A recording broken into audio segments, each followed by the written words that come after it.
Me too.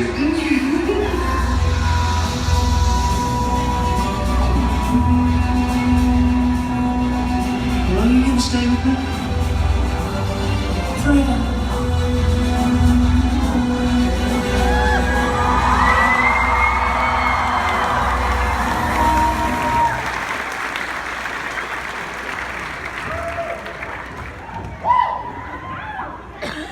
All right, MegaCon, Tampa! How was your con, man? You guys had a great convention? You know, we've reached the end of the con, but we have time for one more panel. And I do have a very important question. Is there a doctor in the house?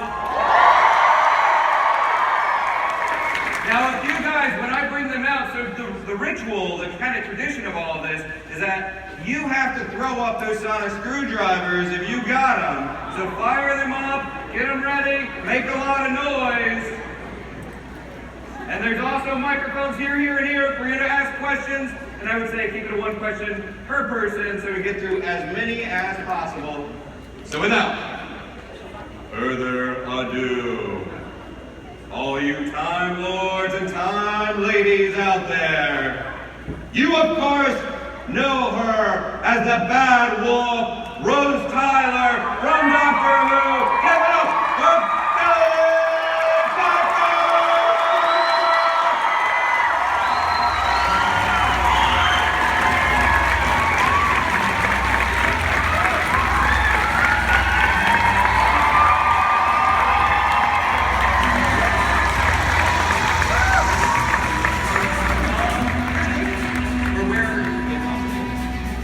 And keep making noise.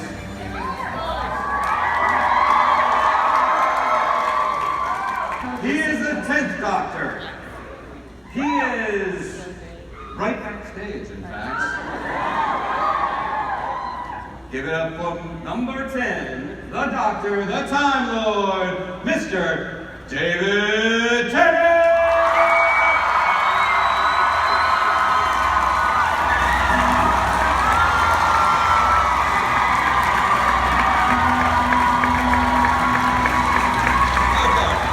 Hi very much. I'm not only impressed by all the sonic screwdrivers out there, but we also have a lightsaber that's giving us a salute as well. Long franchise, but thanks for coming. I know, right? To kick things off, I just found out it was 50 years ago on, I think, Friday, that the Doctor regenerated for the first time. So William Hartnell, he departed, and we got the second Doctor. Just sort of kind of speak to that, sort of the, without that concept, without that, like, that narrative device in a pinch, well, none of us would be here, probably. I mean, speak to the sort of the genius of that. Have you ever kind of wrapped your head around just how genius of a move that was? I think it is fascinating because now we take it for granted. That's why Doctor Who keeps going and has this kind of built-in mechanism that can just keep renewing itself. But it's quite a random idea 50 years ago to think, let's just completely replace the lead actor. Not just get someone that looks like him and put him in a wig.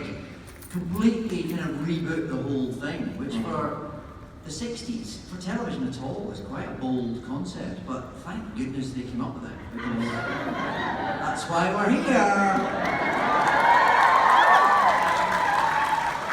Billie, were you familiar with the concepts heading into the, because it's a show, you audition, you go, but did you know that this sort of concept was already firmly entrenched in the... No. I had no idea. You're like, so it's Which the same I'm glad time. of, actually. Yeah. I'm glad I had no grasp on what I was getting into, because I think I would have been a bit too overwhelmed. Yeah. All I remember is the music. the music was on the TV in the house, but we weren't sort of massive. We didn't sit down as a family and watch it. That's your area.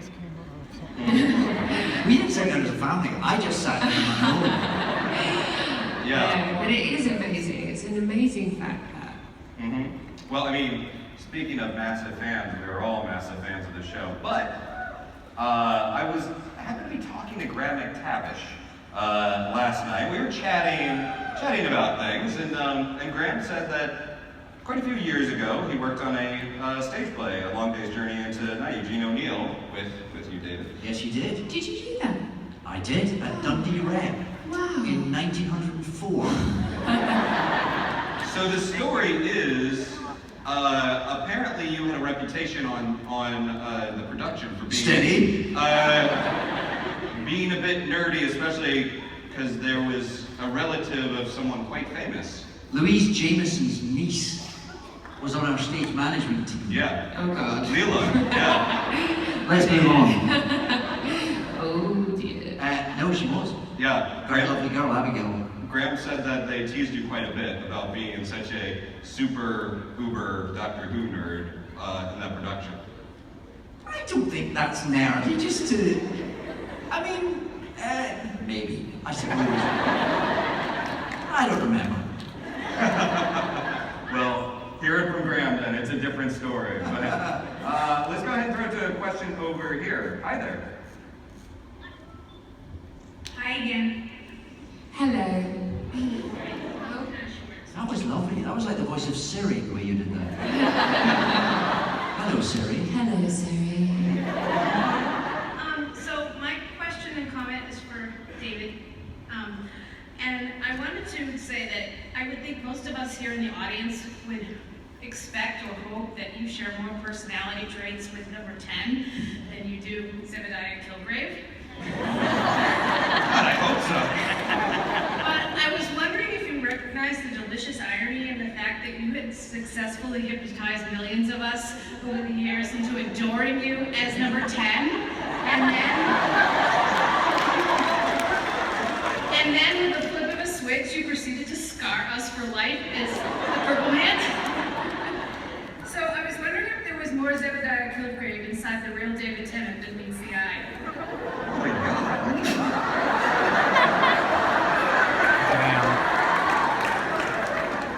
The thing about Kilgrave is that, I mean, obviously he's quite damaged. Obviously he does some things that are quite reprehensible. But I think if you were in that world where your every whim was acquiesced to, if you lived in that bubble of people obeying everything that you do, I sort of defy anyone to maintain a psychology that you could be proud of. So I think Kilgrave sort of represents what the kind of pit any one of us might fall into if we were surrounded by that sort of... Because you've got no way of knowing, you've got no way of building a moral framework around yourself. I don't know why I'm What are defending you doing? And you're definitely maneuvering around the question, which just concerns me even further. I know. What was the question? I was just thinking, as Who are you most like? As an actor, there must be an enormous amount of power that you get from being able to control an audience and make them either love you or despise you. And that that you were very Kilgrave-esque in that way with your talents as an actor. I think It's that's better. I know. Yeah, I think that's it's better when she puts it like that. Yeah. I agree, thanks.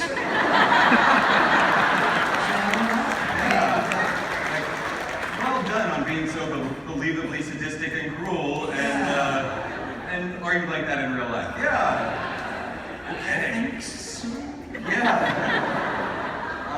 On a lighter note, hi there. What's your question right in front of me?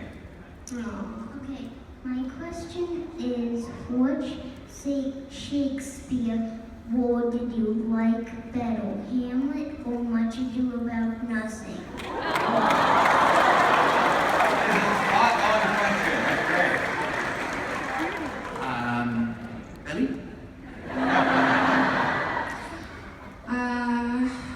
Hamlet.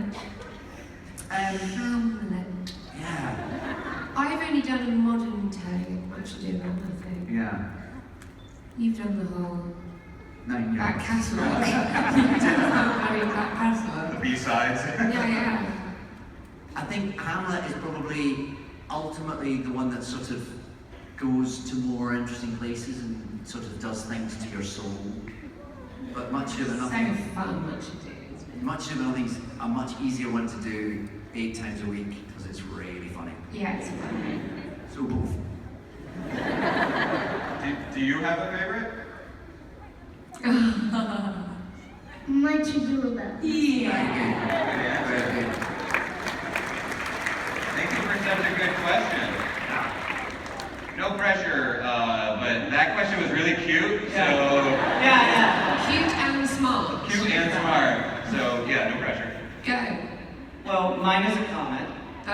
and what it is you don't know how much you're going to inspire someone, David, but when I started out, I was born with a heart condition, and I wanted to become a chaplain to be an inspiration to other kids like myself who are born with medical issues.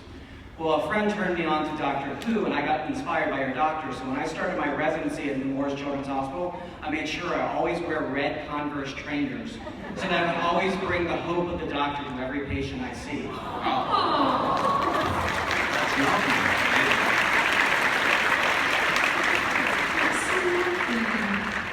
I still continue that at adult hospital I work at, where I wear a TARDIS lanyard now, but still always the hope of the doctor. That's too far.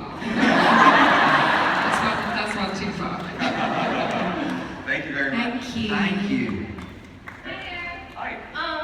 My question is, well, I think everyone here loved the 50th anniversary of Doctor Who. My question is, what was your favorite like behind the scenes moment, either with some of the cast or like a blooper? For both of you, I mean. Joan Hart's stories were pretty great. Yeah. Joan Hart has lived a life.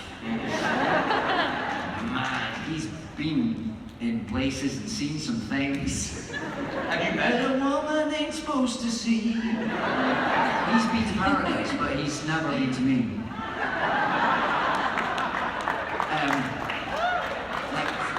Like 20% of people understood that. I think most of my fun moments were with John Hurt. Yeah. Back at the hotel at the bar. Yeah. Had either of you Trying met not to. him before that? No.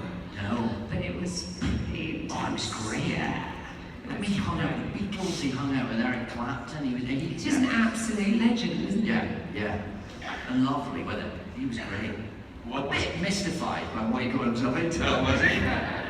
Did he have an awareness of the, I mean, there's a question for him, but did he have any kind of awareness of the ins and outs of Doctor Who, of the Whovian universe? Yeah, oh, he definitely did, but I'm not... He was in awe of you and Matt. I remember that. And he was really sort of generous about that. He was just like, he couldn't believe what he was watching. He was just totally, utterly in awe of you both, which was just cool. Yeah, that's very cool.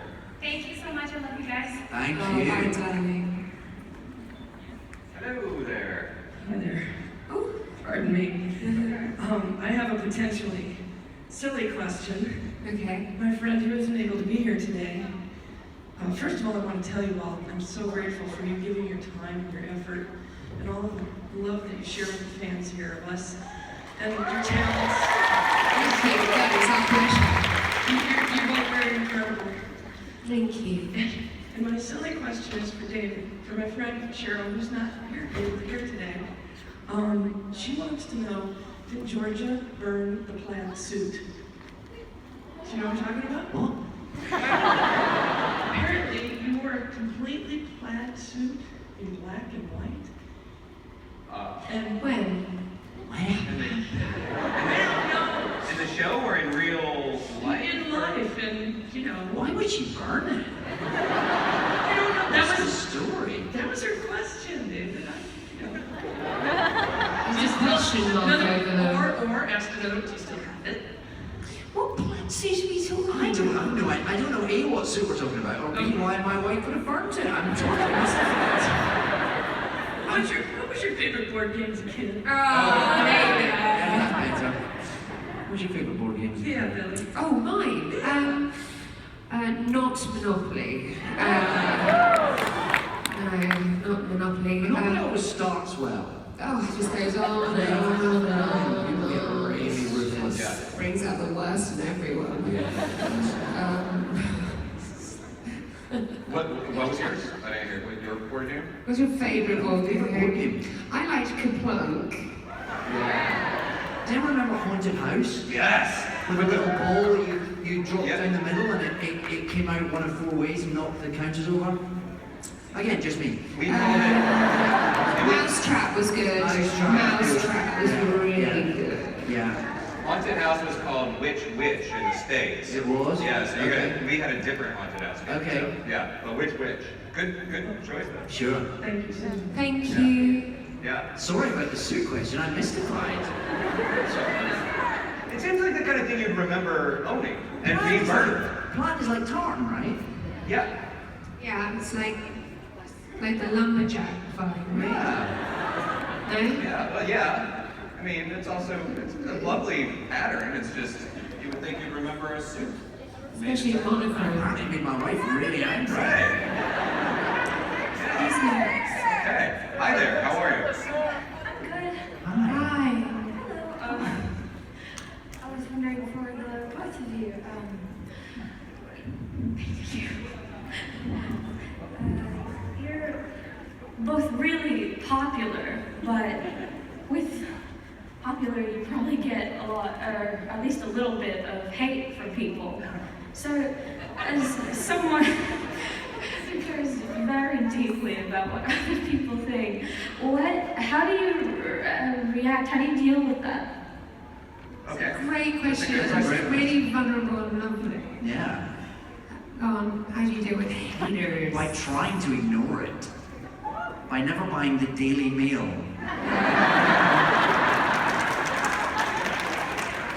Yeah, they're a bunch of haters. Yeah. By never reading the comments under online articles. Ever. Because who writes the comments under online articles? Jokers. Does anyone here do that? Who does that? Who sits in their pants at home going,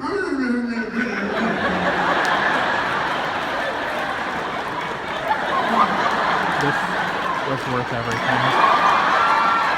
Worth everything. just shh. But do you read the reviews for performance? Okay, for instance, when you stepped into Doctor Who, did you read the initial reviews about your portrayal? I don't read any of that stuff. No? No. I don't touch anything with that, like none of that Daily Mail, none of that stuff. I've definitely flirted with it in the past and been burned. Yeah. Because I find it really hard to cope with, and that's what you were talking about. I find negativity very sort of hard to deal with. I'm not emotionally able to cope with it. So like David said, I think you've got to try and narrowly avoid that. And online is particularly hard, especially for kids your age. My goodness. Yeah, I mean, it's horrific what you guys sort of put yourself through and then what you experience. You know, it's hardcore. I just think you need to surround yourself with a good bunch of people and tell yourself you're great as often as possible without it being inappropriate, conceited. But yeah, I don't know many people who've sort of sailed through haters, you know? I always think people are a bit peculiar if they can sort of brush it up and take it in their stride. You just gotta ignore it. I think online is really, I mean, I don't do social media at all. I just don't touch it because, like Billie was saying, I find it very hard. I don't want to be in a place where people can contact me, particularly. And I think online is difficult because any nutter can say anything. And if it's written down and it's in a font and it's printed, it somehow feels like it has authority. Whereas that's just someone standing on a street corner shouting gibberish, really. But when it's on a printed page or on a screen, it somehow takes on a sense of of being correct or being Committed. being an opinion that you have to take credibly, and of course you don't. But that's a hard lesson to learn. So avoid would be my would be what I try. That's the classic advice, isn't it? It's like mum and dad advice, which we are now. Totally. So yeah, but I think it's classic, a classic useful piece of advice. Yeah. Cool. Sorry if you're going through it, but thank Great, you. great question. All right. Hi, David and Billie. Hello. After all of the shows and movies you've been on, which one was your favorite?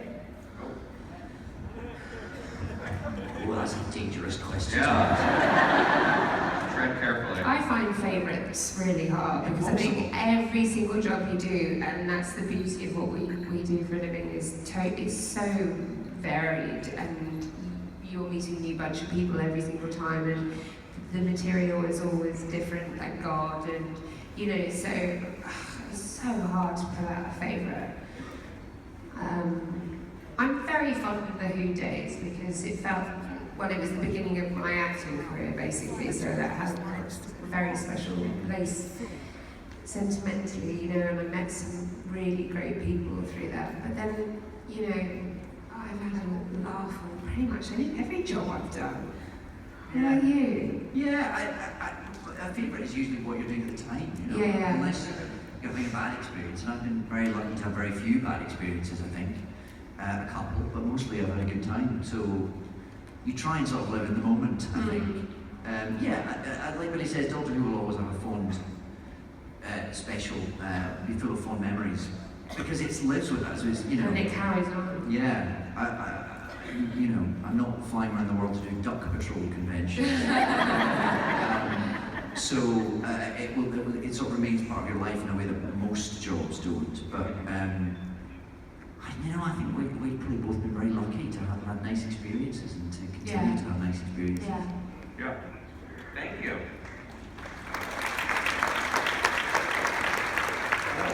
Hello. Hi, my name is Zan. Since it's Halloween, my question, and conventions are kind of like Halloween. My question is, what was your favorite Halloween costume and your favorite Doctor Who costume that you ever got to wear? Oh. Like your whole life and the whole show and everything. My favourite Doctor Who costume was obviously the pink skirt and grey bomber jacket combination. Oh yeah. Yeah, it's such a strong look. Yeah, And quite a it few of looks them here today. great on you guys. Yeah. Totally brilliant. Halloween costume. Did you celebrate Halloween? Because it's not necessarily all that Oh big. yeah, we love it. It's not as big as it is here, but we're working towards that. Yeah. I saw some festivities about 2 weeks ago, Yeah. and now that's sort of continued. So we're working towards your Halloween mania. Mm-hmm. I don't know, what have I dressed up as been particularly strong? You think? I quite like when one has been on the telly a bit, and I'm not complaining, believe me, but it's quite nice to be able to have anonymity around Halloween. So I like anything with a full face mask so that I can go places. Yeah. So you can be really threatening at people's doors. Give us your sweets. I found a Gru from Despicable Me? Yeah. A couple of years ago I had a Gru from Despicable Me costume, which had a whole face mask with a pointy nose and everything. That's It was great, yeah. And it stank inside there. You know that weird plastic smell? I like that smell. Well, it's a kind of hate Yeah. smell. Yeah. So that was quite. In Doctor Who, I suppose my favourite outfit was probably the outfit I wore most. The Brown suit. brown suit and the shabby Converse and all that. That had a special affection. I quite liked when I got into the tux as well. That was quite fun. Yeah. Thank you. Thank you. Well, since I think this was asked at a panel previously, but what is your favorite sweet that you love to get at Halloween, or just any time, really? I like chocolate more than sweet. So anything Cadbury's based is good. I was always happy to take money as well at the doors. People used to give money. Comments. In fact, They don't do that here. They don't do that here. we trick-or-treated last year with my sons and loads of mostly drunk people gave the kids coppers. You know, coppers is like the, you know what those are, right? Like change, like the change, like the low 1p and 2p. 1p's and 2p's, you know. And they were delighted, as I was when people gave me money. A bag full of people's horrible coins and sat at the bottom of their bags covered in tobacco. It really... Yes! Thank you! That really adds an element of pseudo-robbery to Halloween in the UK. Like, you show up and someone's like, give me money. Like, I mean, not that I'm complaining, maybe we should borrow that, but... I think it's partly because it's not such a big deal at home, so not every house is prepared. Right. So you do get some people go, oh, what, have you, so have we got any, I don't get any sweets. I mean, oh, here's 5p. Yeah. There's a bit of that goes on. Well, David, your favorite sweet? I must say, I like coming here because you have so many sweets based around peanut butter.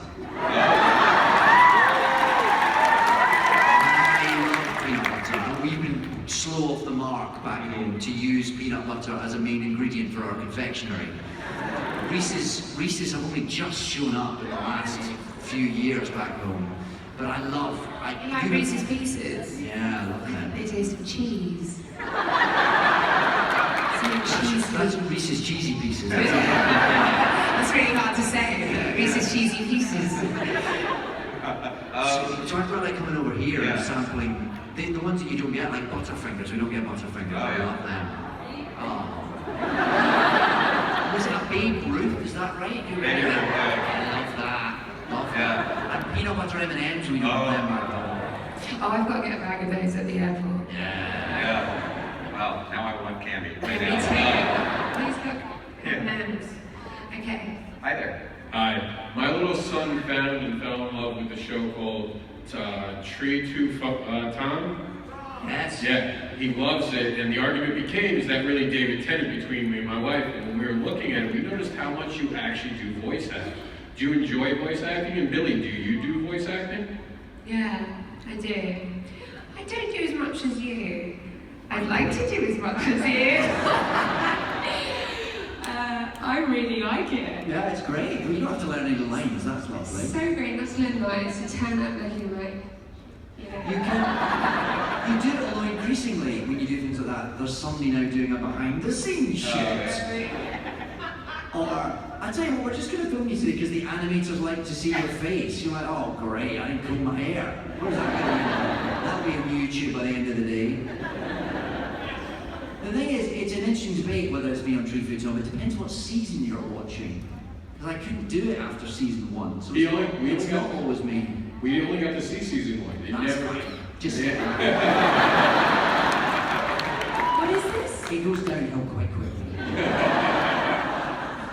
It's a kids CBeebies show. What's it called? Tree Food Home. Oh, sweet. Yeah, it's very good. Season 1. Season 1. Don't go past that. Yeah. Thank you. Hello there. So my question's for David. It's regarding a role he played in Harry Potter the Goblet of Fire, I believe. I was wondering, how did it feel to take the place as the villain, replacing Mad Eye Moody and trying to kill Harry? Spoilers. Well, it's quite weird because I'm sort of playing the main villain, although it's not me for most of the film, of course. So it's a bit weird that Brendan Gleeson is me more than I'm me. And I feel what's nice about it is I did like 12 days. I mean, that shot for an entire year. That movie. They took quite long because the kids were still in school back then. So it's quite restricted filming hours. They were shooting for 12 months, out of which I think I did 12 days. But the character's quite featured. Just most of the time, as I said, wasn't played by me. So it was nice to be a big part of the mythology. I just wish I'd been on set a bit more, I suppose. But no, lovely to be part of it, to be part of something that people love so much. Thank you. Hello. Hi, I'm Madison. Hello.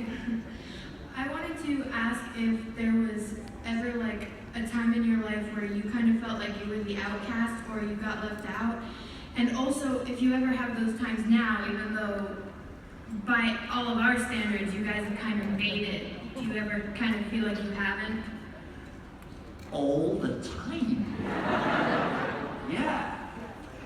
Totally, frequently, in every aspect of life. No, of course. Yeah, I mean, being an actor is like... I think maybe going into acting is often something people who don't feel like they quite fit in do. Yeah. And then throughout their acting career, if they're fortunate enough to have one, it's, am I doing well enough? Will I make it to the next level? Who got that role? Why didn't I get it? Why is everyone else more confident? Now I'm really old. Everyone's getting younger. I've only got 10 years left. 9, 8, 7. Yeah, I think, yeah, absolutely. It's the sort of career you go into because you feel insecure and then spend your entire career feeling insecure. Yeah, and also I think if you have any sensitivity, you know, you're going to experience that at some point in your life, and you know, if you're lucky at some point in your life, but if not, you know, pretty permanently on some level, you know, so... I was never one of the cool kids at school. I was very far away from being one of the cool kids at school. I had a bad haircut, and I had cheap glasses that always had sellotape on the brim. And of course now that's really trendy, all that. I know, how rude. So, no, I feel like, yeah, you know, I still feel like that kid much more than I feel like anyone who sort of should be regarded as in any way cool or successful. So yeah, all the time. All the time. Right. Well, obviously we're at a time, it's peak geek right now. You know, Star Wars is back, the Marvel shows are dominating the box office, Walking Dead is the biggest show of all time. So yeah, it's cool to be a nerd, a geek, a fan now. Yeah, and I think it's more uncool if you're one of those sort of, I don't know, together people who are really perfectly groomed and in check and on point. Yeah. I just don't know that. I genuinely don't think those people are remotely interesting. Yeah. That's my opinion. Like, I would never encourage my children to. I mean, if they were drawn to that and they wanted to, we talk about it. But like, I would never encourage my kids to be that way. Yeah. I love people's quirks and differences and not being remotely the same as other people. Yeah. There is zero interest in that. I think it's gross. Yeah.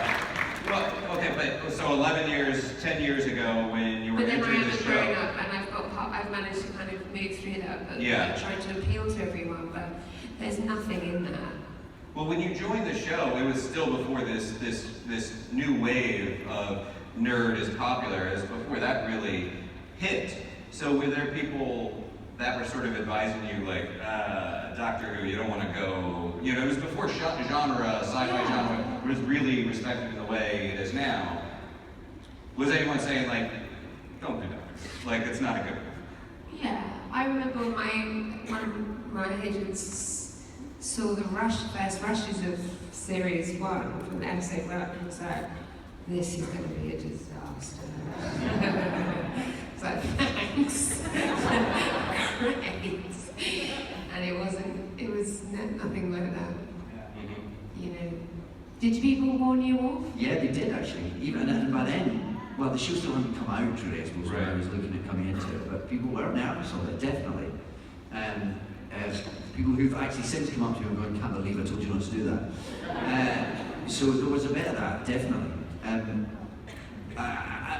without a doubt, one of the things that appealed to Doctor Who, appealed to me about Doctor Who when I was a kid, was that it was a hero who wasn't the sort of chisel-jawed, straightforward kind of action hero. He was a geek. He was, and that was powerful, and that was empowering. And I suppose that was something I identified with at that age. So, you know, because the Doctor could have had specs with sellotape around the leg, and that would have been okay. Quite a good idea, actually. There's something terribly wonderful about the fact that has become a little bit cool. So yeah, the geeks shall inherit. Bring it on.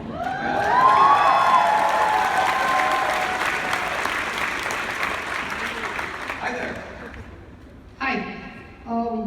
I was wondering for David Tennant, there was a TV show, or whatever you call them over there, called TV shows. TV shows, yeah. called Recovery.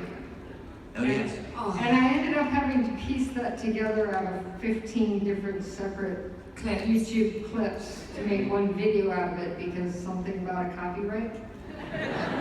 Which you are now admitting to in front of them, but that's okay. I write software, I understand this stuff. So the question is, that show changed my life. Why won't you put it back together and help other people change their lives? Listen, it's nothing to do with me. I was wrong. Well, I didn't mean you, I meant the world in large that you work with. I don't know. That's an interesting answer. That's putting a lot of pressure on David for the entire industry, yeah. The boring answer is, I think because it was a one-off television film and they tend not to have much of a life beyond their original transmission. That's why it's never been out on DVD, because I asked the question myself. Beyond that, I don't know, because it was great. I loved that. That was brilliant. Well, brilliant. you guys in the UK have much more open information about brain injuries than we do in the US. So Headway Essex, which you talked about in the film, I joined their club or whatever it is, and they were able to lead me in the right direction so that I actually got a brain remapping and got most of my brain loss back. Great. Thank you. Thank you so much for sharing. So it would be really cool if you could somehow get that back. Right to the BBC and demand the US, DVD release. In the US, concussions are becoming 1 in 5 people get concussions or brain damage. And that was such an uplifting show and a downlifting show, and I feel like I've done most of the things you did. Well, reach out, certainly reach out to the BBC and everything. Hi. Absolutely. Thank you. Thank you. Thank you. Hi there. Does it count as my question if I ask if those are Spider-Man socks? No, it doesn't. No. But they're not. No, they are, yes, they are.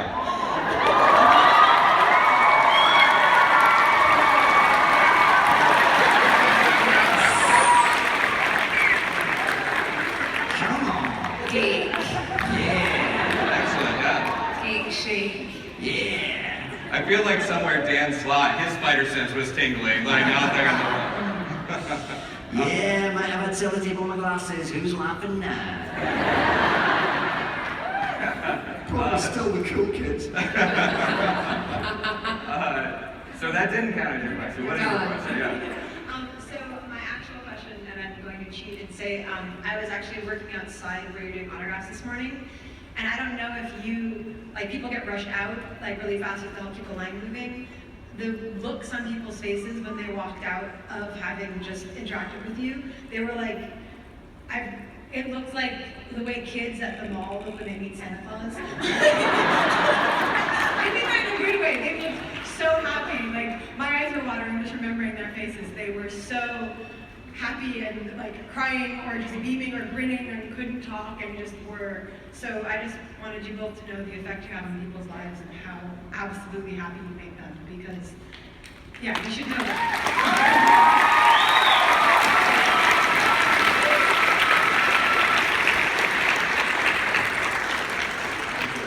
I'm glad she specified, because Santa is very terrifying in my mind. And that's a bad reaction in my mind. But yeah, that's so good. Thank you, that's very lovely. Thank you. It's it is lovely to be able to come here, and it does. We are aware of rush as well. Yeah, I know it is all a bit manic, but we are very aware of what privileged position we're in. We're very thrilled that we get to be here and to meet all you lovely people. So thank you all.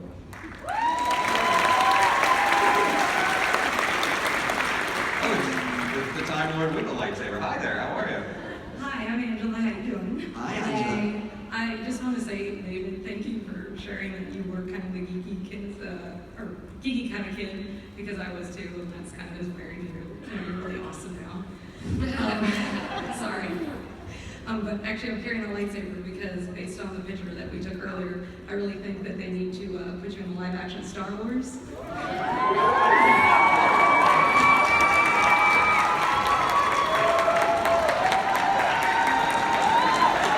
I think we both need to be in that, don't we?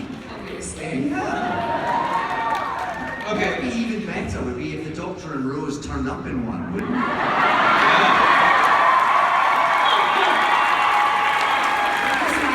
Star Wars. Just like one of the Star Wars movies. Oh yeah, That's for what sure. I meant. Sure. Yeah. Do it. What? Obviously we do it. I like do it when you do it. Like it's up to us. Yeah. Like We we're would going, do it. All right, so spinning off that, if you were to enter the Star Wars universe, what type of character would you want to play? Jedi, smuggler, bounty hunter, Sith Lord, bad guy, like, what would it be? Can't we just be the Doctor and Rose? Can't we just I'll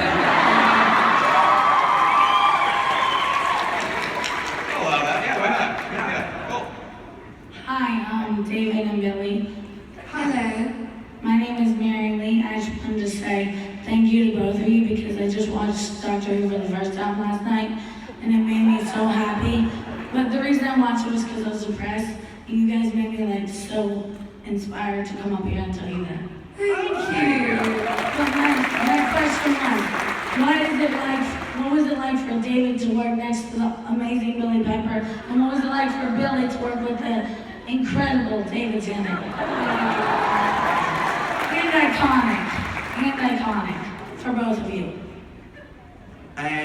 For me, when I came into Doctor Who, I was all very new and very scared, and Billie was my absolute lifeline through those first crazy times.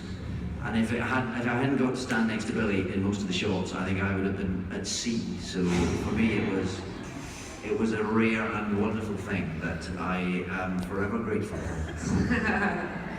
And I was really grateful and really happy because I was going to leave as well. After, when Eccleston said he was leaving, I was like, God, I should go too. What's happening here? I thought we were onto something.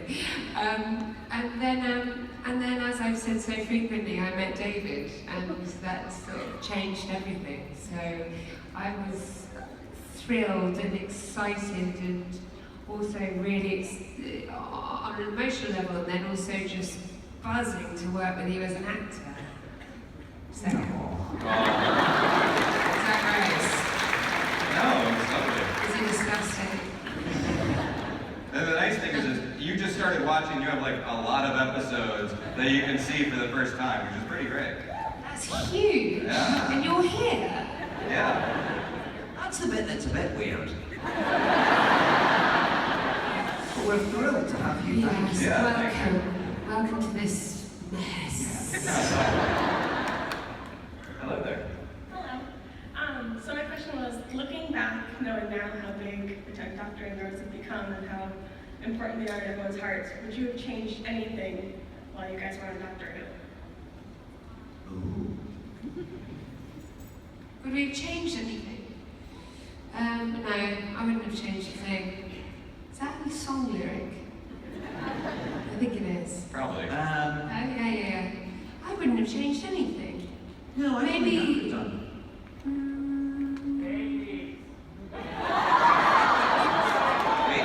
Babies.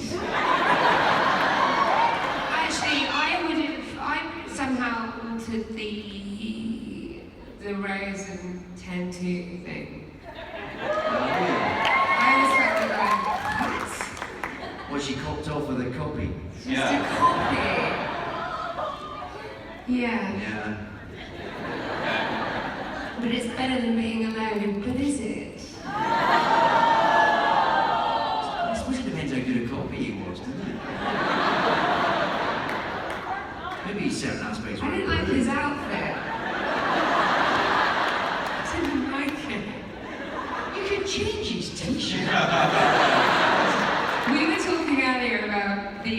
spin-off show and about how funny it would be if it was just a domestic comedy. Whose red towel on the bed is this? Hey, he would probably he'd be pretty messy, right? The 10th Doctor would be quite a neat guy at home. No, I don't think he'd be Not really- 10-2. Not 10-2. 10-2 is...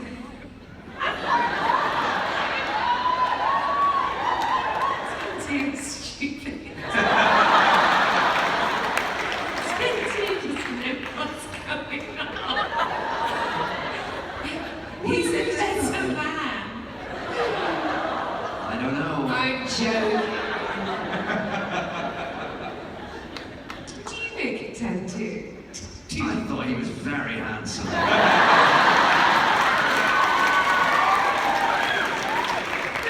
mean, he was a bit more direct, perhaps.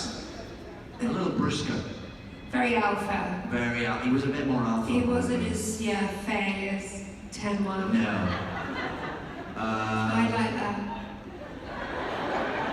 It's difficult because you just see the t-shirt. If you can change him out of the t-shirt. I just see the t-shirt. I know, you just see the t-shirt. He needs a collar, he needs a tie. But he can do that. I'm very protective over 10-2. Unnecessarily so. T-shirt's a pretty easy fix, though. Would you change? Apart from the I would have, the first 3 episodes that we filmed all together, which was Christmas Invasion, New Earth, and School Reunion. Thank you. I would have just had the cooler haircut that I had for Walk 2, just that long enough? It was a little bit long. It was the first long. few. A little bit long. And then you go to episode 2 and something is shorter and cooler. Yeah. Then you go to episode 3, a little bit longer, less cool again. And then 4 is just out of hand. Like hair. Yeah. That's it. We're not story stuff. Oh, no story stuff, no. No, I think we were absolutely blessed. I think Russell T. Davidson was just on fire for it.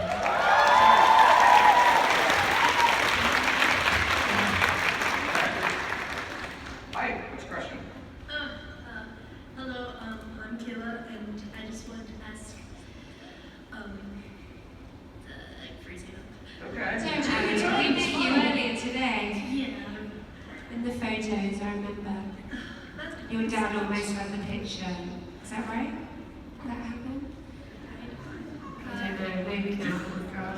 Take your time, take your time. Do you want me to take 1 second and come right back to you? Yeah? Okay, that's cool. That's totally all right. Hi there, let's go over here. Hello again. You guys have traveled all around the world filming. What would you guys say was your favorite set to film on? Like, David, when you did Spies in Warsaw in Poland or things like that, what would you say your favorite set was? That's for You mean like literally the place, the most yes, like the place. country, the state, wherever. Oh. Country or the state, not the set. Well, for Well, me... both, I guess. Or whatever, yeah. I did a show called Casanova, and we filmed a big chunk. We filmed a big chunk of that in the old city in Dubrovnik, in Croatia. Oh, that's and that amazing. is an extraordinary place, with all this sort of white limestone everywhere. It was actually doubling for Venice for a lot of that show, but because it's got very similar architecture, but that's an extraordinary place to visit. That was quite a special place to be. Billie, what was yours? I have to say, I thought the sets on Penny Dreadful were mind-blowing. Just all of them. Like Frankenstein's lab was like, it just blew my mind what those guys did. I've never seen sets like it. It was incredible. Every single time as well. So yeah. Cool. Good question. Thank you. Hey Thank there. you. My question was, do you think Rose will ever truly be happy with 10-2, or do you think she'll be trying to reach out to 10? Oh, see, you had to make it an awkward, like, Jerry Springer question. How terrible is her relationship with 10-2? She's like secretly emailing 10. Still has the cell phone, right? Phone to mums. I need you. And 10 months ago, he's not as nice as me, right? Yeah. Oh, I don't know. I'm sure they got on. I don't know. I think it's a sham. Yeah, I think the thing about Rose is that she's not disloyal, so I think she made her bed. She'll lie in it. And so will 10 too.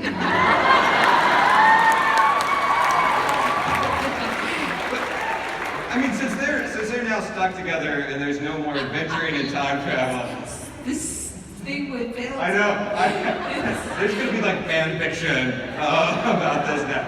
What kind of jobs? Because they would have to get jobs and go to work every day. What kind of jobs would Rose intend to? No, hang on.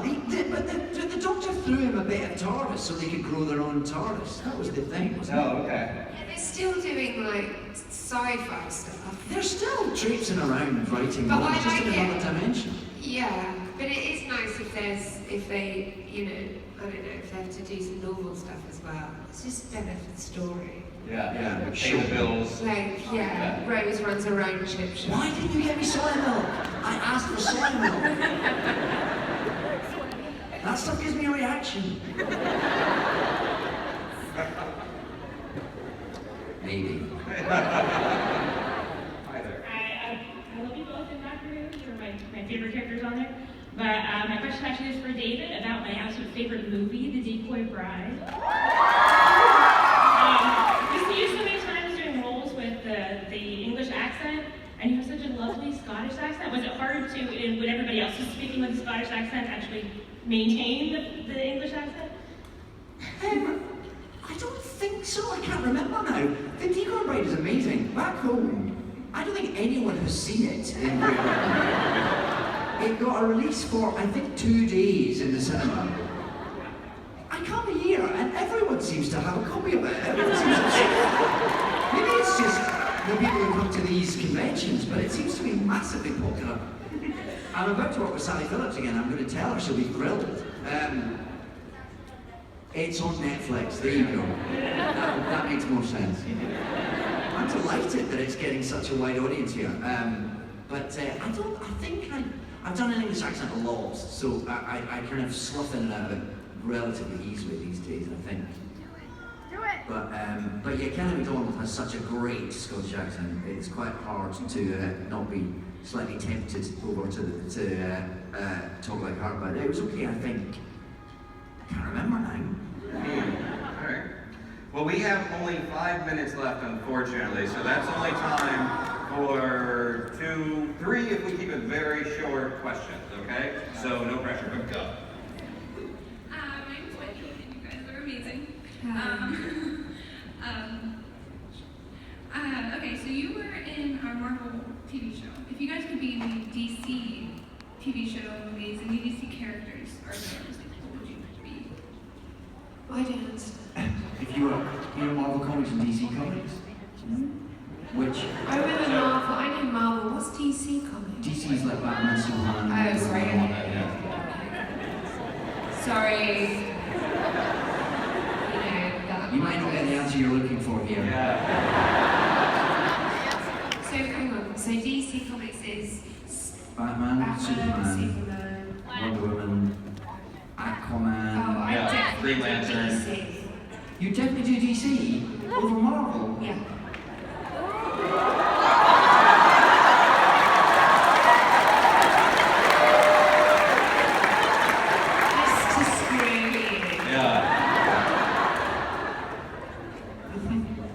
She says to the man wearing the Hulk shirt and Spider-Man socks, and God knows what else attire as Marvel themes,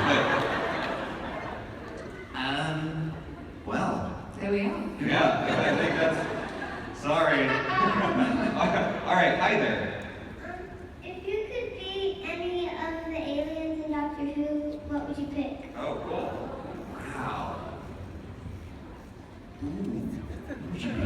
I said if I could be in it, you go first. I don't know.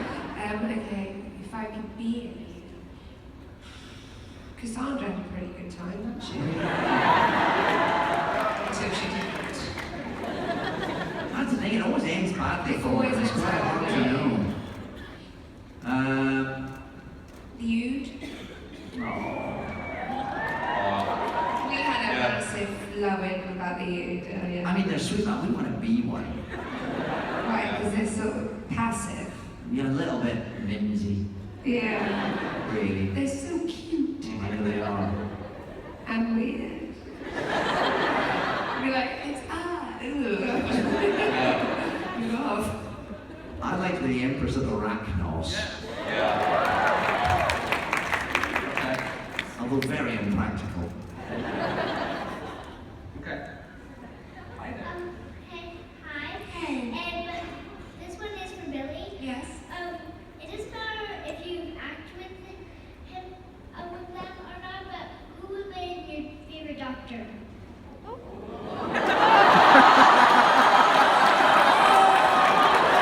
Very dangerous question to end on. He's right here. I'd say David, obviously, he's my doctor. My doctor. And I'm not just saying that to him. I think we had the best time. We did. Very cool. Well, guys, unfortunately, we are at the end of our panel. You must However- be sick of the sight of that. You've seen us so much today. Tampa MegaCon, you guys have been